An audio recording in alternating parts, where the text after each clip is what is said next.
I was reading that scholarly periodical the other day called the Entertainment Weekly. And I read in the magazine an article, things you do while you fly these days, that another great American institution is about ready to disappear. And that great American institution that's about ready to disappear, I discovered, is the soap opera. Now, I need to tell you, I don't really watch soap operas, never have, but I have to tell you the truth. When I actually started reading the article and discovered it was disappearing, I felt a little bit sad. I mean, I hate to see them go because no matter how terrible those soaps can be, they have a unique gift of keeping a story going with the same small cast of characters careening from crisis to crisis to crisis, not only for a season, but for decades. And they have managed to find a device that creates impossible messes. The device is called amnesia. Can I try a little storyline on you? Imagine Luke going to South America. He has a terrible accident, and he wakes up and he doesn't remember anything of who he is. There's a young, beautiful South American young lady taking care of him. Her name is Pilar. They fall in love. They get married.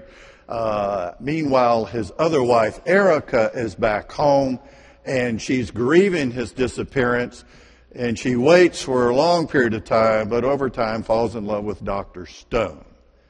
Just before they get married, Luke, by chance, shows up in the town and she sees him. Now, what's Erica to do? Is Erica to go and leave Dr. Stone and help Luke recall his memory? Will Luke take her back? Will Pilar be happy with Dr. Stone? This really can get intriguing over a period of time. What the writers had to do was create mess after mess after mess. And the device that they found for creating a mess, and it's a guarantee to create a mess, is for someone to forget entirely who they are. And that is not only soap opera truth. That is everybody's truth. That's a minister's truth. That's a church's truth.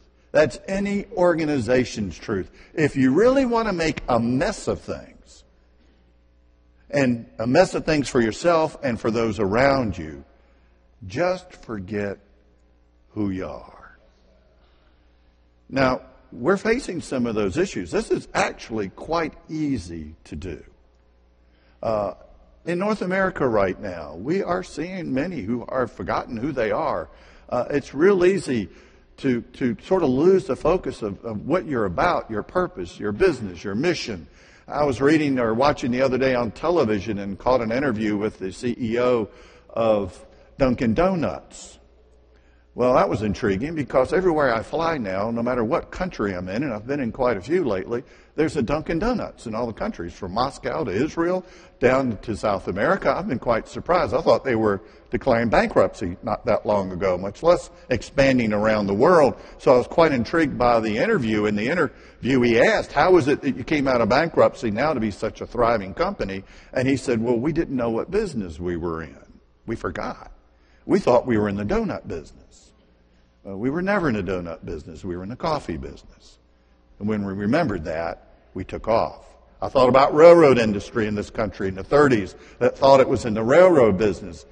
It forgot it was in the transportation business. The church has thought it was in the church business.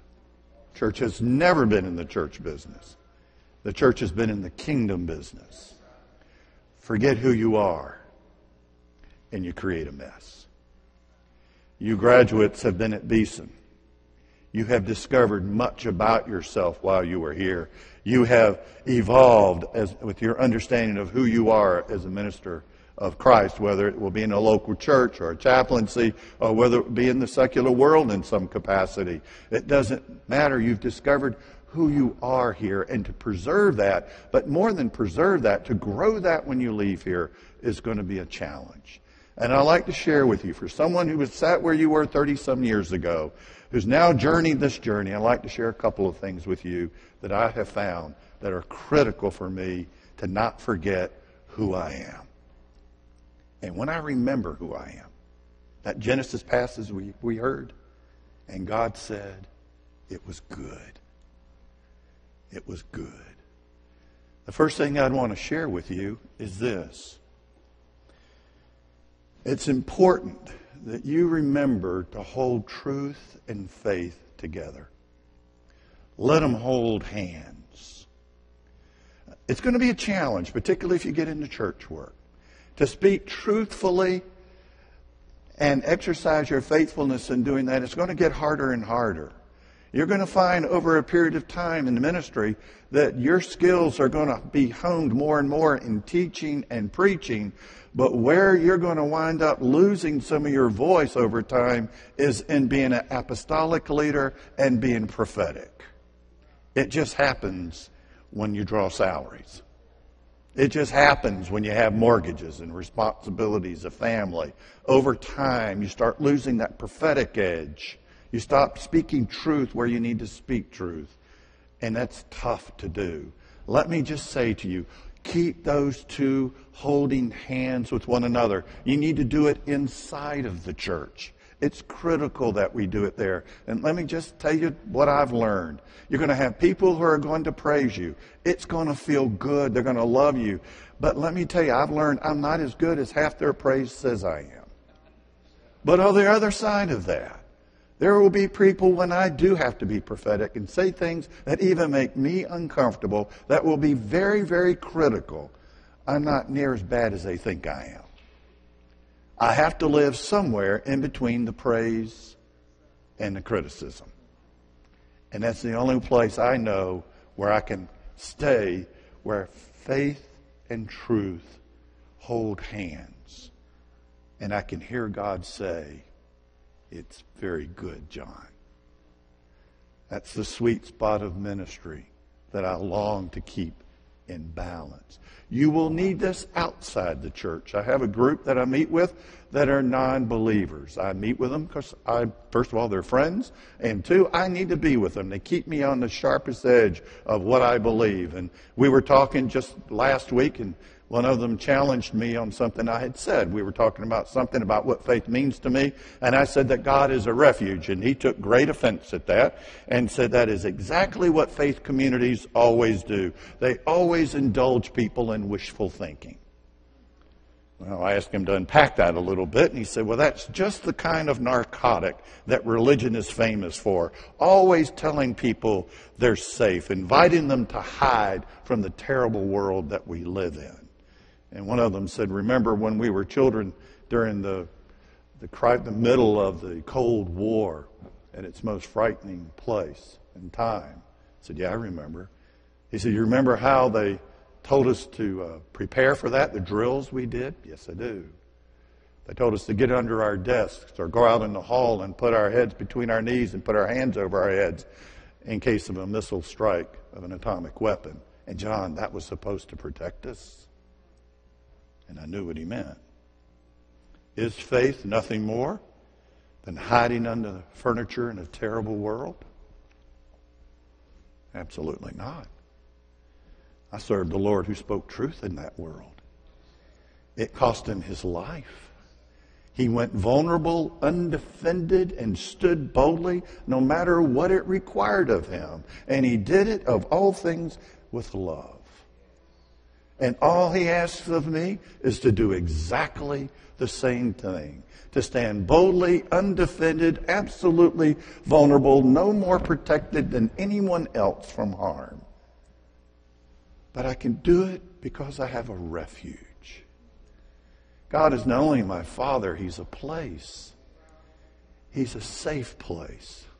And he's the kind of place I can carry with me everywhere I go.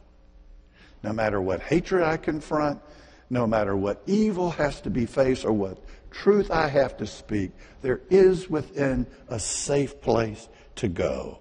A safe place that's a protected place, that's a strengthening place. Hold hands with truth and faith and keep the refuge close. The second thing I would say to you, I was in South Africa and Zimbabwe touring some of the church hospitals that are there, and as we toured them, I noticed that all the incubators were broken. They were shipped over from the U.S. They didn't have technician nor funds to repair those incubators. It so happened on that trip there was a volunteer person from a church in the U.S. who was doing a mission trip. He didn't know why he was there. He was an automobile mechanic. He didn't have any particular skills, he thought. Didn't even know how to work on the cars because he didn't have the tools, the proper tools to even work on cars over there. But his pastor thought it was a good idea to go on a mission trip, so he did. And as we looked at the incubators, I was making note I needed to come back and encourage some folk to send some technicians and parts over to that part of the world because the mortality rate of infants was increasing. But that automobile mechanic, he had an idea. He took auto parts and created an incubator. I never thought of a headlight being a warming lamp. And now any mechanic can fix an incubator in those hospitals. But that's not what I wanted to tell you. What I wanted to tell you was my reaction to that. I was surprised at what he did. And what surprised me was me. Why was I surprised that this man had the potential for greatness? As a follower of Jesus Christ, I am called to see the greatness in everybody and to see the potential. I'm called to call that out. I'm called for people to believe that they're a child of good and that he said, oh, by the way, it was good that I created you. I was called to do that. And I pride myself as being an open-minded person to what God is doing in the world. But I have discovered that frequently I'm not as open-minded as I think I am to the movement of God's Spirit. And I have to admit, I have to remember that every bigot says they're open-minded. Never met one that didn't say that. That's sobering to admit. But when I am open-minded, I imagine better. My curiosity is livelier. I'm more vibrant. I withhold my judgment longer, and I hold more space in my expectations of what God is going to do. I live with a readiness for more to be revealed. I have my doubts being open-minded, but I hold my uncertainties much more lightly. Such open-mindedness of what God can do can change how we regard each other, how we regard the strangers that God brings into our lives, how we regard people who we have assumed we have already gotten to the bottom of knowing. We need to make sure that we are seeing better, seeing ourselves better, each other better, God better. And when we do, God says, it is good. There's a third thing I would share. Now, I'm sure everyone here is not a Star Wars fan, but I love those opening lines of Star Wars. You could probably recite them with me. They've stirred the hearts of millions for a long time. You remember them? Space, the final frontier. These are the voyages of the Starship Enterprise. Its continuing mission is to explore strange new worlds, to seek out new life and new civilizations, to boldly go where no one has gone before. Sounds better with music, doesn't it? It's just one of those epic stories that we love, and we, through our history, have collected stories of journey of discovery. Homer's Odysseys, King Arthur's knights questing for the Holy Grail, Sinbad's voyages, Bunyan's Pilgrim Progress, Dorothy's Yellow Brick Road, Frodo and Sam's journey for the ring, and on these journeys of discovery go. Why do we keep making these stories? Why do we keep telling them? The deepest reason I can think of is that they tell us about ourselves. They tell us what our lives had better be and should be. Living is a journey. It's always a leaving and a moving on. It's always an encountering and a learning. It's about being changed. Those verbs are as vital today as ever before about authentic Christian living. Our continuing mission is to explore, to seek out, to boldly go. And if you can't do it boldly, at least go. There's no way you can know where your ministry is going to go. Absolutely no way. I would have never imagined the path my ministry has taken me on. You can't craft it. You can't orchestrate it. All I'll say is there's a hand that will nudge you at just the right moment, at just the right place, and your journey will continue on. I tell you this because there's a temptation, and it's natural. And here's the temptation. You will find yourselves longing for stability, for security, for permanence, for a safe haven of settledness. You'll find yourself longing for that. But authentic faith, I would dare say authentic living, is an open-ended journey. It's about changing. It's about growing. It's about dynamic movement, tremendous vulnerability, and good discoveries in the company of adventurous companions on the way. And the journey never ends. Thank the Lord, it never ends. May your life never cease to be pilgrimage. May you never finish taking new steps of risking. Uncertain as all as our tomorrows are, we don't worry because we know who holds tomorrow. May your hearts be open on a good, great journey that ultimately will take us home. If we do that, God will say, it is good. My words to you on how to not forget who you are. May truth and faith always hold hands in your life. Rethink what might be with everyone you serve and meet. Authentic faith, authentic living is an open-ended journey. This has been the fruit of my calling. I wish it for you as well. God bless you, and congratulations.